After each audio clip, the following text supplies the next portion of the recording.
avant d'aborder ce sujet-là en profondeur, pour dire une chose. Quand Alpha Condé dit qu'il est le Mandela de l'Afrique, ce ne sont pas des mots en l'air. Lui, il n'est pas quelqu'un qui dit quelque chose qu'il ne pense pas et qui n'est pas capable de vivre un jour. Quand il dit qu'il est le Mandela de la Guinée, il veut tout simplement dire qu'il faut ici que nous vivions ensemble, nous nous donnions la main pour vivre ensemble, que nous cultivions le meilleur vivre ensemble. Et pour cela, il faut faire ce que Mandela a fait avec ces bourreaux de l'Afrique du Sud, hein, l'hégémonie blanche, qu'il a maltraité, qu'il a mis en prison, dans une prison les plus difficiles du monde. Et quand il est sorti de cette prison, je vous assure, son propre geôlier, le geôlier de Nelson Mandela, a été mis aux petits soins. Ça veut dire que Mandela avait oublié tout ce que la colonisation, comment dirais-je, blanche, l'avait fait subir. Bon, ensuite, il a prêché la réconciliation, par le dialogue, en commençant par le dialogue, la réconciliation pour que l'Afrique du Sud soit une et indivisible.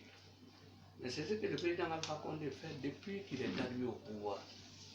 Vous savez, à chaque nomination, si vous faites attention, il fait tout pour que toutes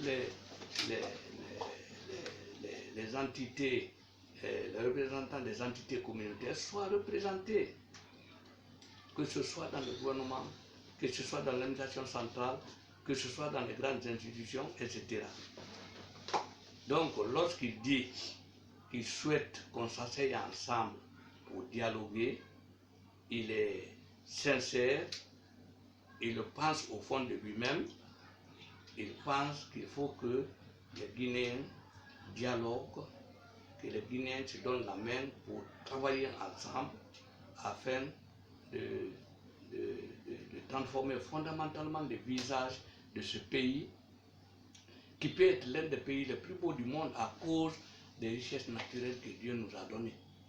Hein? Plus que à tous les autres pays de la sous-région.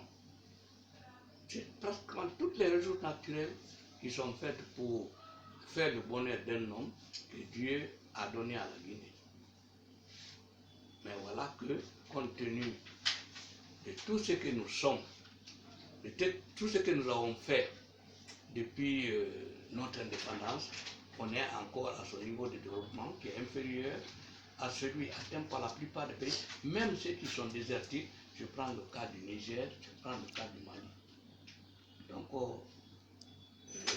il est sincère, il faut que l'opposition le comprenne, il faut que la société civile qui porte les casquettes d'opposition le comprenne et accepte franchement de s'asseoir autour de la table pour qu'on discute, comme les Français et les Allemands ont discuté après la Seconde Guerre mondiale.